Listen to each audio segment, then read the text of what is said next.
सोचिए जरा, आपने दुनिया की सबसे सुरक्षित मानी जाने वाली प्रोग्रामिंग लैंग्वेज में कोड लिखा हाँ। और आपके कोड ने सुरक्षा के सारे कड़े इम्तिहान पास कर लिए। सिस्टम ने कोई वार्निंग नहीं दी, कोई लाल झंडी नहीं दिखाई। बिल्कुल। लेकिन जैसे ही आपने उस अचूक माने जाने वाले कोड को असली दुनिया में उतारा, हैकर्स को आपके पूरे सिस्टम का कंट्रोल मिल गया। बाप रे, ये तो किसी दुस्वप्न जैसा है ना? आप सोच में पड़ जाएंगे कि आखिर गलती कहाँ हुई। मतलब जब हम सॉफ्टवेयर की दुनिया में सिक्योरिटी की बात करते हैं तो आजकल उसका दूसरा नाम बन गया है रस्ट। सही बात है। ऐसा माना जाता है कि अगर आपने रस्ट में कोड लिखा है तो आपने एक अभेद्य किला बना लिया है। बिल्कुल, लोगों की यही धारणा है। लेकिन आज की हमारी ये विस्तृत चर्चा इस पूरी धारणा की नींव हिलाने वाली है। अप्रैल 2026 में कुछ ऐसा हुआ जिसने पूरी सिस्टम्स प्रोग्रामिंग कम्युनिटी को चौंका कर रख दिया। आप उस उबुंटू वाले मामले की बात कर रहे हैं ना? उबुंटू 25.10 और 26.04 के जो लॉन्ग टर्म सपोर्ट वर्जन थे, उनमें यूटिल्स नाम का एक टूल सेट डिफ़ॉल्ट रूप से शामिल किया गया था। अच्छा। ये टूल सेट असल में पुराने लिनक्स कमांड्स का रस्ट में लिखा गया एक नया और मॉडर्न वर्जन है, और इस बेहद सुरक्षित माने जाने वाले रस्ट कोड बेस में एक दो नहीं बल्कि 44 सिक्योरिटी बग्स पाए गए। 44? मतलब ये तो बहुत बड़ा नंबर है। हाँ, और सबसे चौंकाने वाली बात तो यह है कि इनमें से एक भी बग रस्ट के मशहूर बोरो चेकर या क्लिपी लेंट्स या कार्गो ऑडिट की पकड़ में नहीं आया। रस्ट के सारे सुरक्षा पहरेदार बस सोते रह गए। ये वाकई एक ऐसा आंकड़ा है जो किसी भी डेवलपर की नींद उड़ा सकता है। लेकिन इस चर्चा में आगे बढ़ने से पहले मैं एक बात साफ कर देना चाहती हूँ। हाँ बिल्कुल, बताइए। आज हम मैथ्यू सैंडलर के लिखे गए एक बेहतरीन विश्लेषण बग्स रस्ट वोंट कैच उस पर बात कर रहे हैं। सही। हमारा मकसद यूटिल्स बनाने वाली टीम पर उंगली उठाना बिल्कुल भी नहीं है। बिल्कुल नहीं, वो तो बहुत अच्छा काम कर रहे हैं। हाँ, असल में ये पूरी घटना सिस्टम्स प्रोग्रामिंग के इतिहास की सबसे शानदार केस स्टडीज में से एक है। वो कैसे? क्योंकि ये हमें ये समझने का मौका देती है कि जब रस्ट जैसी मेमोरी सेफ भाषा का खूबसूरत कोड असली दुनिया की अराजकता से टकराता है तो असल में क्या होता है। अराजकता मतलब ऑपरेटिंग सिस्टम और फाइल सिस्टम्स। बिल्कुल, ऑपरेटिंग सिस्टम्स और वो पुरानी 40 साल की यूनिक्स परंपराएं। मतलब रस्ट की सुरक्षा की सीमाएं कहाँ जाकर दम तोड़ लेती हैं, ये समझना ही आज हमारा मिशन है। तो चलिए इसे थोड़ा बारीकी से समझते हैं। इस पूरे ऑडिट रिपोर्ट में जो सबसे ज्यादा बग्स मिले हैं वो एक खास तरह के धोखे से जुड़े हैं। टाइम वाले बग्स ना? हाँ, इसे समझाने के लिए मैं हमारे श्रोताओं को एक उदाहरण देता हूँ। हाँ जरूर। मान लीजिए आप एक होटल गए, आपने एक कमरा बुक किया और दरवाजा खोलकर चेक किया कि कमरा खाली है या नहीं। ठीक है। आपने देखा कमरा बिल्कुल खाली है और सुरक्षित है। आप संतुष्ट हो गए।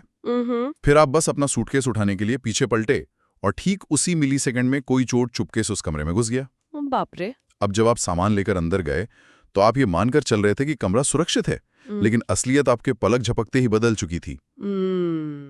होटल का ये उदाहरण सोचने के लिए बहुत अच्छा है, लेकिन कंप्यूटर की फाइल सिस्टम की दुनिया में ये चोर और भी ज्यादा शातिर होता है। अच्छा, वो कैसे?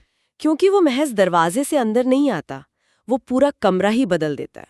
क्या बात कर रहे हैं, पूरा कमरा? हाँ, तकनीकी भाषा में इस समस्या को हम टॉक टू ट्रैप कहते हैं। मतलब time of check to time of use.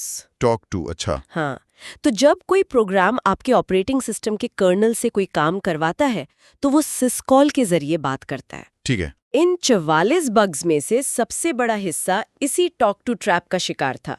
होता यह है कि प्रोग्राम पहले एक सिसकॉल करता है ये पूछने के लिए कि क्या ये फाइल पाथ सुरक्षित है, और कर्नल कहता है हाँ सुरक्षित है। बिल्कुल। फिर प्रोग्राम दूसरा सिसकॉल करता है कि ठीक है तो इस पाथ पर डेटा लिख दो। लेकिन उन दोनों सिसकॉल्स के बीच जो कुछ मिलीसेकंड्स का समय होता है, बस वहीं सारा खेल हो जाता है। मतलब वो समय जब मैं सूटकेस उठाने के लिए पीछे पलटा था। हाँ, एकदम वही। मैथ्यू सैंडलर के लेख में इंस्टॉल नाम के टूल का एक बहुत ही सटीक उदाहरण है। मान लीजिए टूल किसी फाइल को एक फोल्डर में कॉपी करने जा रहा है। उसने चेक किया कि उस पाथ पर पहले से कोई संवेदनशील फाइल तो नहीं है, रास्ता साफ मिला। लेकिन उसी 1 मिलीसेकंड के गैप में एक अटैकर उस पाथ को डिलीट करके वहां एक सिमलिंक रख देता है। सिमलिंक यानी एक तरह का शॉर्टकट। हाँ, और ये शॉर्टकट सीधा /etc/shadow जैसी किसी सिस्टम की सबसे जरूरी पासवर्ड फाइल की तरफ इशारा कर रहा होता है। बाप रे, ये तो बहुत खतरनाक है। बिल्कुल। अब जब प्रोग्राम अपना दूसरा सिस्कॉल करता है और डेटा लिखता है, तो कर्नल उस नए शॉर्टकट रास्ते पर चला जाता है और अनजाने में पासवर्ड फाइल को ही मिटाकर उसके ऊपर नया डेटा लिख देता है। मुझे एक बात समझ नहीं आ रही, रस्ट तो अपने कड़े नियमों और सुरक्षा फीचर्स के लिए जाना जाता है ना? हाँ, बिल्कुल। तो क्या उसका स्टैंडर्ड चेकर या लाइब्रेरी हमें ऐसे पाथ्स को ब्लॉक करने की सुविधा नहीं देती? मतलब ये गलती करना इतना आसान क्यों है रस्ट में? हाँ, यही तो सबसे बड़ी गलतफहमी होती है। देखो, रस्ट का चेकर आपके कोड की मेमोरी के अंदर की गलतियां पकड़ता है, लेकिन कर्नल के लिए एक पाथ क्या है? एक एड्रेस? नहीं, कर्नल के लिए वो महज एक नाम है, एक स्ट्रिंग है। रस्ट की स्टैंडर्ड लाइब्रेरी बहुत ही यूजर फ्रेंडली बनाई गई है। डेवलपर्स को आसानी हो, इसलिए इसके ज्यादातर फंक्शंस फाइल्स के नाम मांगते हैं। अच्छा, तो नाम देने में क्या बुराई है? बुराई ये है कि जब आप कर्नल को एक नाम देते हैं, तो वो हर बार हर सिस्कॉल पर शुरुआत से उस नाम को ढूंढने निकलता है। ओहो। रस्ट की यह आसानी ही यहाँ उसकी सबसे बड़ी कमजोरी बन जाती है। ओहो, मतलब हर बार नाम ढूंढने की प्रक्रिया में अटैकर को वो समय का अंतराल मिल जाता है। बिल्कुल सही। तो अगर फाइल्स के नाम इतने धोखेबाज हैं तो सिस्टम को सुरक्षित कैसे रखा जाए? हम इस समय के अंतराल को खत्म कैसे कर सकते हैं? इसका एकमात्र पुख्ता समाधान है फाइल्स के नाम पर भरोसा करना छोड़ देना और फाइल डिस्क्रिप्टर का इस्तेमाल करना। File descriptor? ये क्या होता है? तो जब आप एक फाइल को पहली बार खोलते हैं तो कर्नल हार्ड ड्राइव पर उस फाइल की असली भौतिक जगह को ढूंढता है, जिसे हम आईनोड कहते हैं। ठीक है, आईनोड। फिर कर्नल आपको उस जगह का एक सीधा हैंडल या कह लें कि एक टोकन नंबर दे देता है। यही फाइल डिस्क्रिप्टर है। अब ये हैंडल उस फाइल के असली डेटा ब्लॉक पर लॉक हो गया है। अच्छा, मतलब अब नाम से कोई लेना देना नहीं रहा। बिल्कुल नहीं। एक बार आपको ये हैंडल मिल गया, उसके बाद अगर कोई हैकर उस फाइल का नाम बदल दे, उसी किसी दूसरे फोल्डर में डाल दे या वहां कोई सिमलिंक रख दे, तो भी आपके हैंडल को कोई फर्क नहीं पड़ेगा। अरे वाह, ये तो बहुत बढ़िया तरीका है। हाँ, आप सीधे उसी सुरक्षित डेटा ब्लॉक पर काम कर रहे होंगे। अगर डेवलपर्स रस्ट में एक बार फाइल डिस्क्रिप्टर ले ले, तो ये टोक टू ट्रैप हमेशा के लिए खत्म हो जाता है। मतलब सारा खेल उस हैंडल को पकड़ कर रखने का है। और यही चीज परमिशंस पर भी लागू होती है।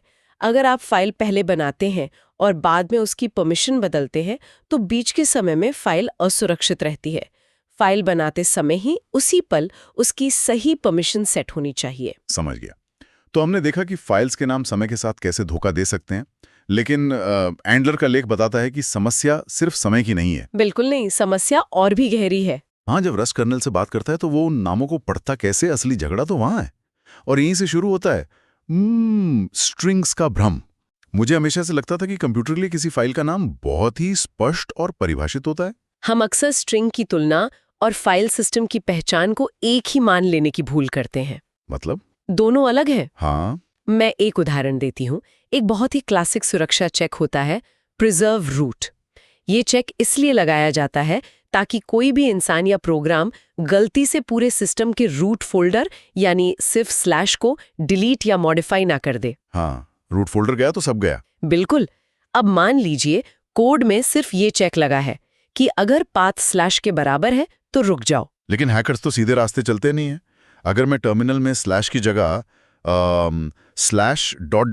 // लिख दूं तो क्या होगा? और यहीं आपकी सुरक्षा की दीवार गिर जाती है। मतलब स्ट्रिंग के हिसाब से तो ये दोनों अलग अलग है ना? हाँ, कोड अपनी स्ट्रिंग तुलना में देखेगा कि // तो स्लैश नहीं है, इसलिए वो उसे सुरक्षित मानकर आगे जाने देगा। अरे बाप रे। लेकिन जब ये पाथ कर्नल के पास पहुंचेगा तो कर्नल जानता है कि रूट फोल्डर का कोई पेरेंट नहीं होता, इसलिए रूट का ..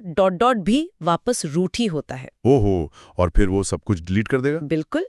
कर्नल पूरे सिस्टम की फाइल्स को डिलीट करना शुरू कर देगा। स्ट्रिंग्स हमें बहुत आसानी से धोखा दे देती हैं। इसी से जुड़ा वो CVE 26356363 वाला बग मुझे बहुत ही हास्यास्पद लगा। वो डॉट वाला बग ना? हाँ, एक टूल ने सुरक्षा के लिए चेक लगाया कि कोई डॉट यानी करंट डायरेक्टरी या .. यानी पेरेंट डायरेक्टरी को इनपुट ना दे सके, ताकि लोग सिस्टम में इधर उधर ना जा सके। ठीक है, अच्छा चेक है। टूल ने इन दोनों को सफलतापूर्वक रिजेक्ट भी कर दिया, लेकिन जब किसी ने ./ डाला तो टूल ने उसे एक अलग स्ट्रिंग मानकर स्वीकार कर लिया। और फिर जो हुआ वो बहुत मजेदार है। बिल्कुल, स्वीकार करने के बाद उसने क्या किया, उसने वर्तमान डायरेक्टरी को ही डिलीट कर दिया और स्क्रीन पर मैसेज प्रिंट किया, इनवैलिड इनपुट। मतलब पहले खुद ही पूरे घर में आग लगा दी और फिर कह रहा है कि माचिस खराब थी। ये सुनने में मजाकिया जरूर है, लेकिन ये असल में एक बहुत ही गंभीर आर्किटेक्चरल समस्या को दिखाता है। ये सबूत है कि पाथ्स को महज टेक्स्ट या स्ट्रिंग्स की तरह ट्रीट करना कितना खतरनाक है। पर मेरा एक बुनियादी सवाल है, हाँ, पूछिए। हम ऐसा करते ही क्यों हैं? क्या ऑपरेटिंग सिस्टम में पाथ स्पष्ट रूप से परिभाषित नहीं होते? हम उन्हें स्ट्रिंग्स की तरह ट्रीट ही क्यों कर रहे हैं? यहाँ सबसे दिलचस्प बात यह है कि रस्ट और पुरानी यूनिक्स की दुनिया के बीच एक बहुत बड़ा सांस्कृतिक टकराव है। सांस्कृतिक टकराव कोडिंग में? हाँ, देखो, रस्ट एक बहुत ही आधुनिक, साफ सुथरी और अनुशासित भाषा है। रस्ट में एक स्ट्रिंग हमेशा एक वैध UTF-8 एन्कोडिंग में होनी चाहिए। हाँ, रस्ट को साफ सुथरा डेटा पसंद है। बिल्कुल, लेकिन दूसरी तरफ यूनिक्स पाथ्स, एनवायरनमेंट वेरिएबल्स और कमांड्स की जो दुनिया है वो 40 साल से ज्यादा पुरानी है। वो सिर्फ बाइट्स की एक गंदी, अनियंत्रित दुनिया में जीती है। मतलब लिनक्स कर्नल को इन कोडिंग रूल से कोई फर्क नहीं पड़ता? बिल्कुल नहीं। लिनक्स कर्नल को कोई फर्क नहीं पड़ता कि आपके फाइल का नाम UTF-8 है, लैटिन है या कुछ भी है। उसके लिए वो नाम सिर्फ बाइट्स का एक गुच्छा है। तो जब रस्ट का अनुशासित कोड इन अनियंत्रित बाइट्स को अपनी साफ सुथरी UTF-8 दुनिया में खींचने की कोशिश करता है, तब असल में क्या होता है? तब तबाही मचती है। या तो डेटा करप्ट हो जाता है या प्रोग्राम क्रैश हो जाता है। क्रैश हो जाता है? हाँ, ऑडिट में कॉम टूल का एक बग मिला था। GNU का जो पुराना C भाषा वाला टूल था, वो सिर्फ इन कच्चे बाइट्स को बिना सोचे समझे यहाँ से वहां करता था। जो कि रिस्की है। लेकिन जब रस्ट के डेवलपर्स ने इसे दोबारा लिखा तो उन्होंने बाइट्स को स्ट्रिंग में बदलने की कोशिश की। अब जो बाइट्स UTF-8 के नियम में फिट नहीं बैठे, रस्ट ने उन्हें एक रिप्लेसमेंट कैरेक्टर से बदल दिया। वो जो अक्सर एक काले हीरे के अंदर प्रश्न चिन्ह के रूप में देखते हैं? बिल्कुल वही। इसका नतीजा ये हुआ कि टूल ने बिना कोई एरर दिए पूरी तरह से गलत आउटपुट दे दिया और डेटा साइलेंटली करप्ट हो गया। तो इसका सही तरीका क्या है फिर? इसका एकमात्र सही तरीका ये है कि जब आप यूनिक्स के सिस्टम्स के साथ काम कर रहे हो तो रस्ट की सुंदर स्ट्रिंग का मोह छोड़ दें और कच्चे बाइट्स का ही इस्तेमाल करें। यार, ये तो ऐसा है जैसे आप किसी दूसरे देश में गए हैं और वहां के जटिल मुहावरों को अपनी भाषा में जबरदस्ती शब्द दर शब्द ट्रांसलेट कर रहे हैं, जिससे पूरी बात का अर्थ ही अनर्थ हो जाता है। बिल्कुल सही उपमा है। लेकिन इस UTF-8 कन्वर्जन की बात से हम एक और बड़े खतरे की तरफ मुड़ते हैं, क्रैश होने की समस्या की तरफ। हाँ, साइलेंट करप्शन से भी ज्यादा ध्यान खींचने वाली चीज है क्रैश होना। जब रस्ट को कोई गलत इनपुट मिलता है और वो उसे अपनी उम्मीद के मुताबिक नहीं पाता तो वो पैनिक हो जाता है। यानी तुरंत काम करना बंद कर देता है। तो एक सुरक्षित सिस्टम के लिए क्रैश होना कितनी बड़ी समस्या है। सिस्टम्स प्रोग्रामिंग में पैनिक होना कोई छोटी मोटी असुविधा नहीं है। ये सीधे तौर पर एक डिनायल ऑफ सर्विस या डॉस हमला बन सकता है। डॉस हमला सिर्फ एक क्रैश की वजह से? हाँ, देखो, रस्ट लिखते समय डेवलपर्स अक्सर या एक्सपेक्ट जैसे कमांड्स का इस्तेमाल करते हैं। ये कोड को बताने का एक तरीका है कि मुझे पूरा भरोसा है कि यहाँ डेटा सही ही आएगा, अगर ना आए तो क्रैश हो जाना। लेकिन बाहरी दुनिया में हैकर्स इसी भरोसे का फायदा उठाते हैं, है ना? बिल्कुल। लेख में दिए गए सॉर्ट टूल वाले बग के बारे में सोचकर ही मुझे पसीना आ जाता है। वो बहुत ही भयंकर बग था। जरा कल्पना कीजिए, किसी बड़ी कंपनी के सर्वर पर रातों रात चलने वाला कोई बहुत ही महत्वपूर्ण क्रॉन जॉब है। ठीक है। वो करोड़ों फाइल्स की डेटा को प्रोसेस कर रहा है, सब कुछ एकदम सही चल रहा है, और अचानक उन करोड़ों फाइल्स में से सिर्फ एक फाइल का नाम ऐसा आता है जिसमें एक बाइट नॉन UTF-8 है। और पुराना टूल क्या करता? पुराना GNU टूल शायद उसे इग्नोर कर देता या कच्चे रूप में प्रोसेस कर लेता, लेकिन रस्ट वाला नया टूल वो पैनिक हो जाता है। हाँ, वो उस एक बाइट को देखकर पैनिक हो जाता है और पूरी करोड़ों फाइल्स की प्रक्रिया को उसी सेकंड रोक देता है। सुबह एडमिनिस्ट्रेटर आकर देखता है कि पूरा डेटाबेस ही अपडेट नहीं हुआ। बिल्कुल, एक छोटी सी धारणा पूरे सिस्टम को पंगु बना सकती है। और इसी के दूसरे छोर पर एक और बड़ी समस्या है एरर्स को छिपाना। एरर्स को छिपाना? हाँ, कई बार डेवलपर्स पैनिक या क्रैश से इतना डर जाते हैं कि वो एरर्स को इग्नोर करना शुरू कर देते हैं। चमोड टूल में मिला एक बग इसका बेहतरीन उदाहरण है। उसमें क्या हुआ था? अगर ये टूल 1000 फाइल्स के परमिशन सुरक्षित कर रहा है और बीच में किसी एक फाइल की परमिशन बदलने में वो फेल हो जाए, तो टूल ने उस एरर को इग्नोर कर दिया। और यूजर को क्या बताया? यूजर को अपना काम खत्म करने के बाद एग्जिट कोड 0 दे दिया। यूनिक्स में एग्जिट कोड 0 का मतलब है सब कुछ एकदम परफेक्टली हो गया। अरे बाप रे, ये तो बहुत ही गलत है। बिल्कुल। अब आपकी शेल स्क्रिप्ट ये मानकर आगे बढ़ जाती है कि सिस्टम पूरी तरह सुरक्षित हो गया है, जबकि असल में वो एक कमजोर फाइल अभी भी वहीं है। इसलिए एरर्स को छिपाने के बजाय सिस्टम में ऊपर तक भेजना बहुत जरूरी है। यार, इन एरर्स और क्रैश की बात करते हुए हम इस लेख के सबसे अजीबोगरीब और विडंबना भरे हिस्से पर पहुंच गए हैं। जिसे एंडलर घोस्ट ऑफ जीएनयू कहते हैं। हाँ जी, जीएनयू का भूत। जब मैं इसे पढ़ रहा था तो मुझे अपनी आंखों पर विश्वास नहीं हुआ। क्या ये सच है कि एक पुराने टूल को सुरक्षित और आधुनिक बनाने के लिए हमें जानबूझकर उसकी 30-40 साल पुरानी गलतियों की हूबहू नकल करनी पड़ती है? अगर हम इसे बड़े नजरिए से देखें तो यह सॉफ्टवेयर इंजीनियरिंग का एक बहुत ही कड़वा सच है। इसे हायरम्स लॉ कहा जाता है। हायरम्स लॉ? ये क्या कहता है? ये नियम कहता है कि जब कोई सिस्टम या एपीआई सालों साल चलता है तो लोग सिर्फ उसके बताए गए फीचर्स का ही इस्तेमाल नहीं करते, बल्कि लोग अनजाने में उसके बग्स, उसकी कमियों और उसके अजीब व्यवहार पर निर्भर होने लगते हैं। मतलब बग्स ही फीचर बन जाते हैं? बिल्कुल। सालों बाद वो बग्स ही सिस्टम का स्टैंडर्ड बन जाते हैं। बग फॉर बग कंपैटिबिलिटी आज के समय में सिर्फ एक मजाक नहीं रह गया है, ये एक जरूरी सुरक्षा फीचर बन चुका है। श्रोताओं, जो किल -1 वाला उदाहरण इस ऑडिट में सामने आया है वो आपको जरूर सुनना चाहिए। हाँ, वो तो एकदम क्लासिक है। पुराने जीएनयू सिस्टम में किल कमांड का काम प्रोसेस को बंद करना होता है, लेकिन उसमें एक अजीब सी बात थी। क्या बात थी? जब आप किल -1 लिखते थे तो वो पुराने सी कोड का पार्सर -1 को एक प्रोसेस आईडी नहीं मानता था। वो सोचता था कि आप उसे सिग्नल 1 भेजने को कह रहे हैं और फिर वो इंतजार करता था कि आप उसे कोई प्रोसेस आईडी दें। ये पूरी तरह से एक इलॉजिकल और गलत व्यवहार था। बिल्कुल। अब आते हैं रस्ट के यूटिल्स पर। रस्ट के डेवलपर्स ने इसे बिल्कुल लॉजिकल तरीके से बनाया। जब रस्ट वाले टूल ने किल -1 पढ़ा तो उसने बिल्कुल सही गणित लगाया कि यहाँ -1 एक प्रोसेस आईडी है। और लिनक्स की दुनिया में PID -1 कोई आम आईडी नहीं है। हाँ, क्या होता है इसका मतलब? कर्नल के लिए PID -1 को सिग्नल भेजने का मतलब होता है इनिट प्रोसेस को छोड़कर सिस्टम में दिखने वाले हर एक प्रोसेस को तुरंत मार दो। बाप रे, मतलब एक साधारण सी स्क्रिप्ट जो सालों से किसी सर्वर पे चल रही थी और पुराने जीएनयू टूल के अजीब व्यवहार की वजह से हानि रहित थी, वही स्क्रिप्ट जैसे ही रस्ट वाले नए टूल के साथ चली, उसने एक झटके में पूरे सर्वर के सारे कामकाज को भस्म कर दिया। बिल्कुल, एक लॉजिकल सुधार ने पूरे सिस्टम को ठप कर दिया। ये तो डेवलपर्स के लिए एक दुस्वप्न जैसी स्थिति है ना? अगर आप किसी पुराने टूल को फिर से लिख रहे हैं तो आपके टूल का व्यवहार बिल्कुल वैसा ही होना चाहिए जैसा पुराने टूल का था, चाहे वो पुराना व्यवहार कितना भी इलॉजिकल या गलत क्यों ना हो।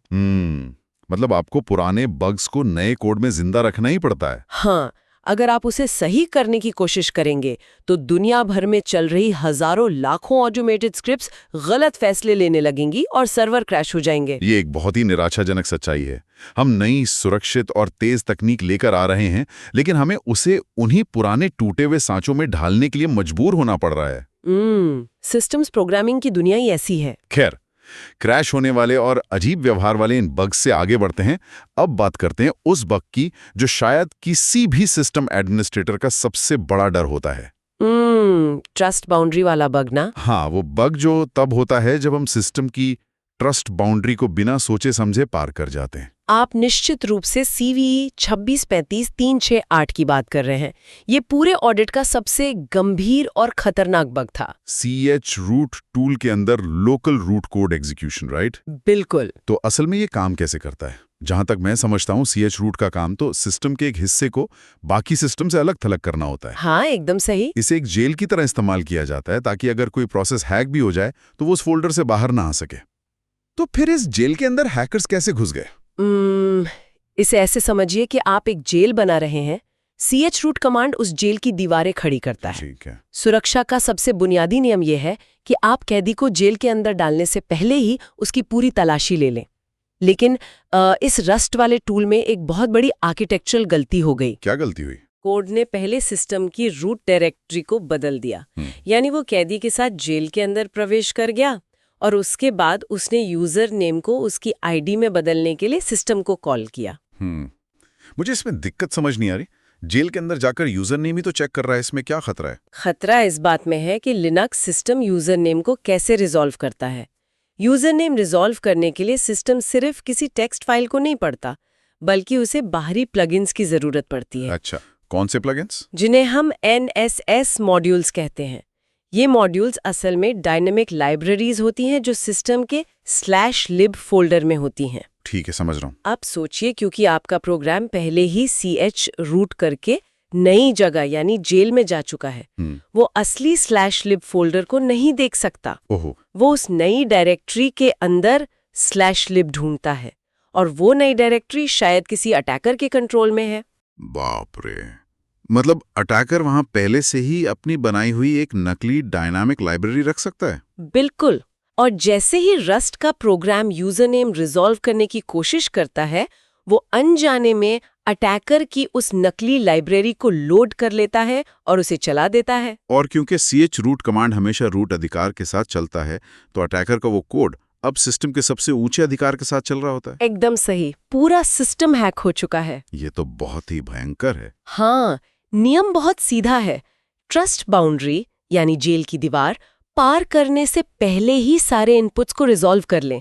बाउंड्री के उस पार हर चीज पर शक करना चाहिए। तो इस सब को असल मतलब क्या है? मतलब हमने देखा कि कैसे समय के अंतराल ने धोखा दिया, कैसे स्ट्रिंग्स ने फाइल सिस्टम को कंफ्यूज कर दिया, कैसे पैनिक और साइलेंट एरर्स ने सिस्टम रोके, और अंत में कैसे बाउंड्री पार करने की एक गलती से पूरा सिस्टम हैक हो गया। हाँ, 44 गंभीर कमजोरियां। इतने सारे CVEs देखने के बाद मेरे मन में और शायद हमारे कई श्रोताओं के मन में एक स्वाभाविक सा सवाल उठ रहा होगा कि क्या रस्ट सुरक्षित है भी या नहीं? बिल्कुल, क्या रस्ट की सुरक्षा का जो इतना बड़ा दावा किया जाता है वो सिर्फ एक झूठ है?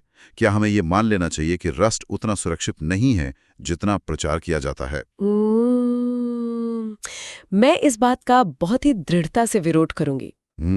जो लोग इन 44 बग्स को देखकर रस्ट को कमजोर मान रहे हैं, उन्हें जरा बड़ा नजरिया देखना चाहिए। बड़ा नजरिया? हाँ, हमें ये देखना चाहिए कि इन 44 CVEs में क्या नहीं हुआ। आपका मतलब है कि कौन सी चीजें गायब थी? बिल्कुल। इस पूरी रिपोर्ट में कोई बफर ओवरफ्लो नहीं हुआ, कोई use after free memory bug नहीं आया। अच्छा, कोई डबल फ्री या नल पॉइंटर डीरेफरेंस नहीं हुआ। मतलब मेमोरी से जुड़े वो सारे क्लासिक बग्स गायब थे जो पिछले 30 सालों से हैकर्स के सबसे बड़े और पसंदीदा हथियार रहे हैं। तो C प्रोग्रामिंग का सबसे बड़ा सिरदर्द रहे हैं। 2026 में ही PWD कमांड में एक बड़ा बफर ओवरफ्लो बग मिला था जिसने हड़कंप मचा दिया था। लेकिन रस्ट ने इस ऑडिट में ऐसे कितने बग्स दिए? 0। शून्य, बिल्कुल शून्य। रस्ट ने मेमोरी सेफ्टी की जो सदियों पुरानी समस्या थी, उसे पूरी तरह से जड़ से खत्म कर दिया है। तो फिर ये जो 44 बग्स हमें मिले, अगर ये मेमोरी के बग्स नहीं हैं, तो ये असल में हैं क्या? ये सुरक्षा की एक बिल्कुल नई सीमा है। जब आपकी प्रोग्रामिंग भाषा अंदर से पूरी तरह सुरक्षित हो जाती है, तो सिस्टम की कमजोरियां वहां जाकर छिप जाती हैं, जहां आपका सुरक्षित कोड बाहरी अव्यवस्थित वातावरण से बातचीत करता है।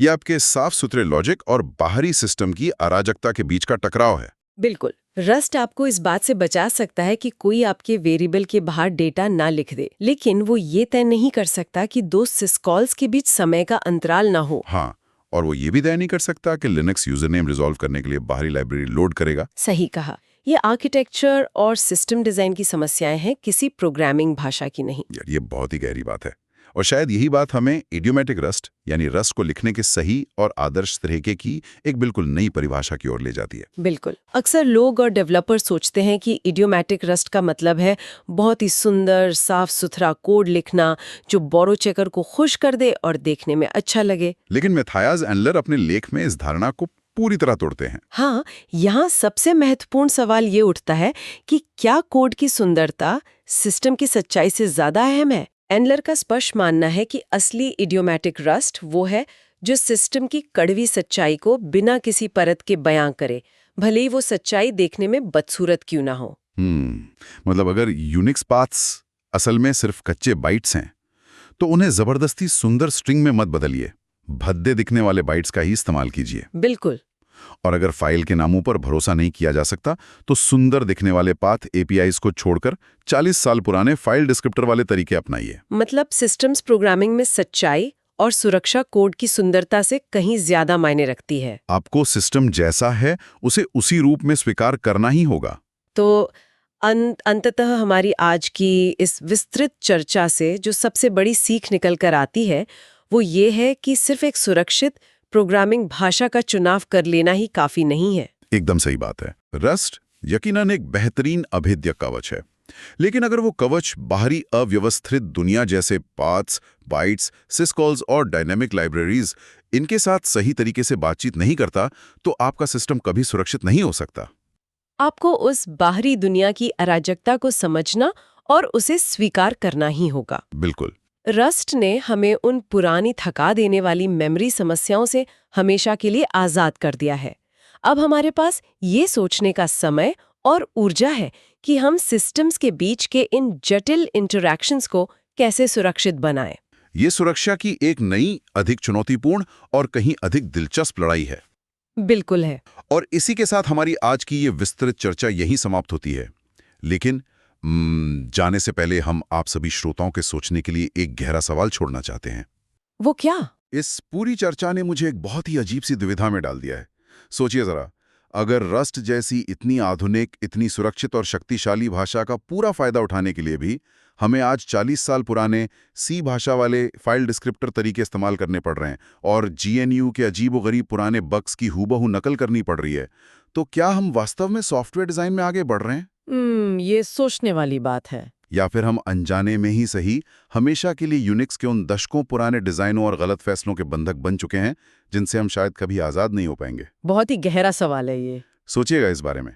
ये एक ऐसा सवाल है जिसका जवाब शायद आने वाले कई सालों तक सिस्टम्स प्रोग्रामर्स को ढूंढना होगा। अगली बार तक के लिए सुरक्षित कोडिंग करते रहें और सिस्टम की सच्चाई को पहचानते रहें।